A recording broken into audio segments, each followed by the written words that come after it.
하나님이 노아와 그 아들들에게 복을 주시며 그들에게 이르시되 생육하고 번성하여 땅에 충만하라. 땅의 모든 짐승과 공중의 모든 새와 땅에 기는 모든 것과 바다의 모든 물고기가 너희를 두려워하며 너희를 무서워하리니 이것들은 너희의 손에 붙였음이니라. 모든 산 동물은 너희의 먹을 것이 될지라. 채소같이 내가 이것을 다 너희에게 주노라. 그러나 고기를 그 생명되는 피째 먹지 말 것이니라. 내가 반드시 너희의 피, 곧 너희의 생명의 피를 찾으리니 짐승이면 그 짐승에게서 사람이나 사람의 형제면 그에게서 그의 생명을 찾으리라. 다른 사람의 피를 흘리면 그 사람의 피도 흘릴 것이니 이는 하나님이 자기 형상대로 사람을 지으셨음이니라. 너희는 생육하고 번성하며 땅에 가득하여 그 중에서 번성하라 하셨더라. 하나님이 노아와 그 함께한 아들들에게 말씀하여 이르시되 내가 내 언약을 너희와 너희 후손과 너희와 함께한 모든 생물 곧 너희와 함께한 새와 가축과 땅의 모든 생물에게 세우리니 방주에서 나온 모든 것 곧 땅의 모든 짐승에게니라. 내가 너희와 언약을 세우리니 다시는 모든 생물을 홍수로 멸하지 아니할 것이라. 땅을 멸할 홍수가 다시 있지 아니하리라. 하나님이 이르시되 내가 나와 너희와 및 너희와 함께하는 모든 생물 사이에 대대로 영원히 세우는 언약의 증거는 이것이니라. 내가 내 무지개를 구름 속에 두었나니 이것이 나와 세상 사이의 언약의 증거니라. 내가 구름으로 땅을 덮을 때에 무지개가 구름 속에 나타나면 내가 나와 너희와 및 육체를 가진 모든 생물 사이에 내 언약을 기억하리니 다시는 물이 모든 육체를 멸하는 홍수가 되지 아니할지라. 무지개가 구름 사이에 있으리니 내가 보고 나 하나님과 모든 육체를 가진 땅의 모든 생물 사이의 영원한 언약을 기억하리라. 하나님이 노아에게 또 이르시되 내가 나와 땅에 있는 모든 생물 사이에 세운 언약의 증거가 이것이라 하셨더라. 지금 거대한 대홍수가 휩쓸고 지나간 자리에 노아와 그의 가족들이 서 있습니다. 우리는 흔히 노아가 방주에서 나오며 기쁨과 환희에 차 있을 것이라고 생각을 합니다. 하지만 땅을 밟았지만 그들의 마음속에는 기쁨보다 두려움이 더 컸을지 모릅니다. 방주의 문이 열리고 그들이 마주한 세상은 이전과 같지 않았습니다. 1년 넘게 지속된 물의 심판은 호흡이 있는 모든 것을 앗아갔습니다. 그 결과 지금 노아의 눈앞에 펼쳐진 세상은 거대한 무덤과도 같았을 것입니다. 과연 이 땅에서 다시 살아갈 수 있을까? 하나님이 또다시 진노하셔서 세상을 심판하지 않을까? 방금 전까지 세상을 삼켰던 거대한 물길의 기억은 그들의 뇌리에 깊은 트라우마로 남았을 것입니다. 바로 그 침묵과 두려움의 시간에 하나님께서 말씀하십니다. 1절입니다. 하나님이 노아와 그 아들들에게 복을 주시며 그들에게 이르시되 생육하고 번성하여 땅에 충만하라. 이제 심판을 통과한 인류에게 하나님이 주시는 첫 마디는 저주가 아니라 복이었습니다. 이것은 하나님이 인류를 포기하지 않으셨다는 강력한 선언입니다. 하나님은 방주에서 나온 노아에게 새로운 삶의 원리를 제시하십니다. 생육하고 번성하여 땅에 충만하라. 어디서 많이 들어본 말씀이 아닙니까? 그렇습니다. 태초에 아담에게 주셨던 창조 명령과 동일합니다. 또한 아담에게 주셨던 축복의 반복입니다. 홍수는 창조의 취소가 아니라 새로운 창조의 시작임을 알리는 선언입니다. 그러나 이 제2의 창조는 에덴 동산과 같지 않습니다. 죄가 들어온 이후의 세상이기 때문입니다. 하나님은 타락한 세상의 현실에 맞춰 질서를 재조정하십니다. 2절을 보면 에덴 동산과는 달리 서늘한 현실이 등장합니다. 땅의 모든 짐승과 너희를 두려워하며 너희를 무서워하리니. 창조 시의 평화로운 공조는 깨졌습니다. 이제 인간과 동물 사이에는 긴장과 공포가 흐릅니다. 3절에서는 인류에게 육식이 공식적으로 허용이 됩니다. 모든 산 동물은 너희의 먹을 것이 될지라. 타락 이전에는 채식만 허용이 되었으나 이제 하나님은 척박해진 환경과 인간의 연약함을 아시고 동물성 식량을 허락하십니다. 하나님은 육식을 허용하시면서도 엄격한 제한을 두십니다. 4절입니다. 그러나 고기를 그 생명되는 핏째 먹지 말 것이니라. 여기서 중요한 것은 그 안에 담긴 생명 존중의 정신입니다. 성경에서 피는 곧 생명입니다. 우리는 동물을 먹을 수 있지만 생명을 경시하거나 잔인하게 다루어서는 안 됩니다. 이 원리는 5절과 6절에서 인간의 생명에 대한 엄중한 경고로 발전합니다. 내가 반드시 너희의 피 곧 너희의 생명의 피를 찾으리니 하나님은 살인일에 반드시 책임을 물으시겠다고 선언하십니다. 그 이유가 무엇입니까? 6절입니다. 이는 하나님이 자기 형상대로 사람을 지으셨음이니라. 사람은 하나님의 형상대로 지음받은 존재이기 때문입니다. 이 구절은 우리에게 매우 중요한 교훈을 가르쳐 줍니다. 첫째, 인간의 존엄성은 사회적 합의나 능력에서 오는 것이 아니라 하나님의 형상에서 옵니다.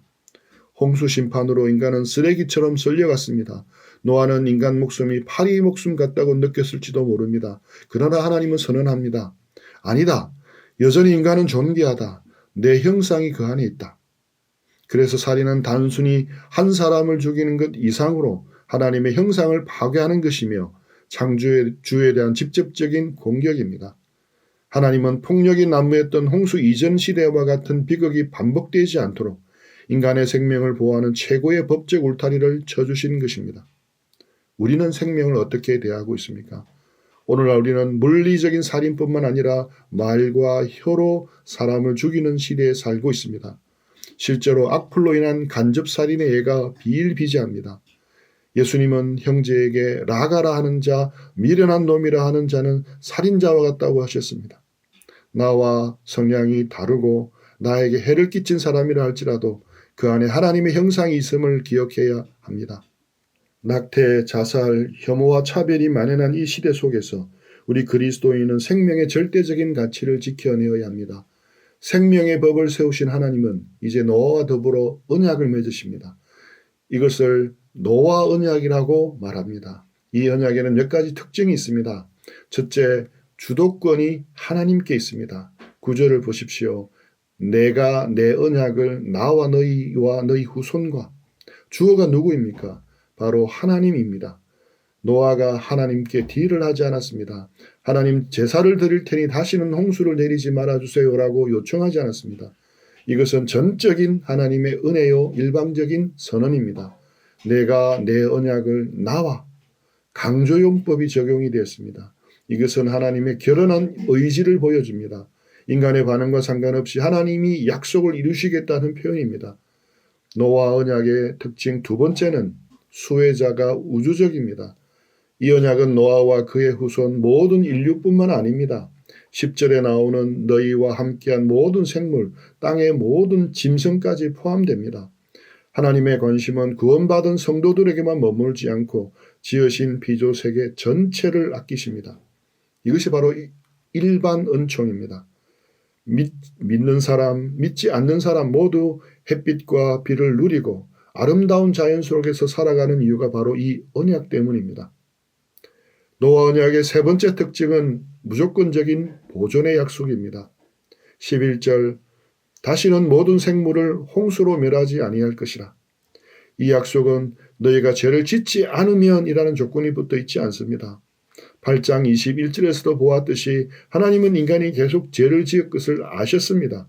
그럼에도 불구하고 자연의 질서를 파괴하는 전 지구적인 심판은 다시 없을 것이라고 못을 박으셨습니다. 이것은 죄에 대한 묵인이 아닙니다. 구원의 역사를 완성하기까지 무대를 보존하시겠다는 인내의 약속입니다. 만약 하나님이 죄를 지을 때마다 홍수로 쓸어버리신다면 아브라함도 다윗도 그리고 예수 그리스도도 오실 수가 없었습니다. 그러므로 노아 언약은 구원 그 자체는 아니지만 구원을 가능하게 한 일반 은혜의 기초석입니다. 이 지구는 인간의 힘으로 지탱되는 것이 아니라 노아 언약인 하나님의 언약으로 붙들려 있습니다. 우리가 오늘 아침에 눈을 뜨고 태양을 보고 공기를 마시는 이 평범한 일상이 사실은 하나님의 노아 언약 덕분임을 아십니까? 세상은 여전히 악하고 뉴스는 절망적입니다. 그러나 지구가 멸망하지 않고 역사가 이어지는 이유는 우연이 아니라 하나님의 신실하신 약속 때문입니다. 이 노아 언약을 따라 보존해 주시는 은혜를 누릴 때마다 우리는 감사해야 합니다. 그런데 하나님은 말로만 약속하지 않으시고 눈에 보이는 증거를 주십니다. 바로 무지개입니다. 13절입니다. 내가 내 무지개를 구름 속에 두었나니. 여기서 무지개로 번역된 히브리어 케세트는 사실 전쟁용 활을 의미하는 단어입니다. 무지개가 사실은 활이라는 단어라는 것입니다. 고대 근동에서 신들은 번개나 활을 들고 진노하시는 전사의 이미지로 자주 묘사되었습니다. 이제 그 활을 구름 속에 걸어 두십니다. 중요한 것은 활의 방향입니다. 무지개 모양을 보면 활 시위가 하늘을 향해 굽어져 있습니다. 전사가 활을 쏘려면 시위를 당겨야 하는데 무지개처럼 굽은 활은 화살을 끼워 쏘면 하늘로 향하게 됩니다. 이것이 무엇을 의미합니까? 이제 내가 너희를 향한 전쟁을 그치겠다. 내 진노의 화살을 너희가 아닌 차라리 내 가슴을 향해 쏘겠다는 평화 선언입니다. 내가 내 언약을 기억하리니 내가 보고 기억하리라. 하나님은 무지개를 보시고 언약을 기억하리라고 2번이나 반복해서 말씀하십니다. 전능하신 하나님이 건망증이 있으셔서 메모가 필요하신 것입니까? 아닙니다. 성경에서 하나님이 기억하신다는 표현은 단순히 과거를 회상한다는 것이 아닙니다. 기억하신다는 말은 과거의 약속을 현재의 행동으로 옮기신다는 뜻입니다. 대홍수 사건을 경험한 노아의 후손들은 폭풍우가 몰아치고 검은 구름이 세상을 뒤덮을 때마다 두려움에 뜰 수밖에 없었습니다. 또다시 심판의 대홍수가 오는가? 그때 구름 사이로 무지개가 뜹니다. 하나님은 그 무지개를 보시고 스스로 맹세하신 언약을 기억하시며 진노를 거두십니다. 인생에 폭풍우가 몰아칠 때 무엇을 바라보십니까? 우리의 제약이 먹구름처럼 하늘을 가릴 때 우리는 두려워합니다. 그러나 그때 우리는 믿음의 눈을 들어 구름 속에 있는 무지개를 보아야 합니다. 그 무지개는 하나님의 진노가 지나갔음을 알리는 신호입니다. 이 무지개 언약은 예수님의 십자가에서 완성이 되었습니다. 무지개, 즉 이 활은 땅을 겨누지 않고 하늘을 향해 있습니다. 이는 훗날 이 화살이 죄인인 우리에게가 아니라 궁극적으로 하나님 자신, 즉 하나님의 아들을 향하게 될 것임을 암시하고 있습니다. 죄 없으신 예수님께서 십자가 위에서 하나님의 진노의 화살을 대신 맞으셨습니다. 그로 인해 우리는 하나님과 화평을 누리게 되었습니다. 말씀을 맺겠습니다. 홍수 위의 세상은 여전히 불완전했습니다. 노아도 곧 술 취함에 실수를 저지르고 세상에는 다시 죄악이 스며들었습니다. 그러나 하나님은 노아 언약을 약속해 주셨습니다. 노아 언약을 통해 이 세상과 인류를 보존하시겠다고 약속해 주셨습니다. 그리고 무지개를 통해 확증해서 보여주셨습니다. 다시는 물로 세상을 멸하지 않겠다고 언약을 지키고 계십니다. 지금까지 수천 년의 역사가 지속된 것은 인간이 훌륭해서가 아닙니다. 오직 내가 내 언약을 기억하리라는 말씀대로 하나님의 은혜 덕분입니다. 인생의 비바람이 몰아칠 때 구름 뒤에 계신 하나님, 활을 내려놓으시고 십자가의 사랑으로 우리를 품으시는 하나님을 바라보십시오. 구름 속에 무지개가 떠 있습니다. 그것은 하나님이 우리와 맺으신 영원한 사랑의 약속입니다. 무지개 약속의 완성인 예수님 안에서 오늘 하루도 살아가기를 축복합니다.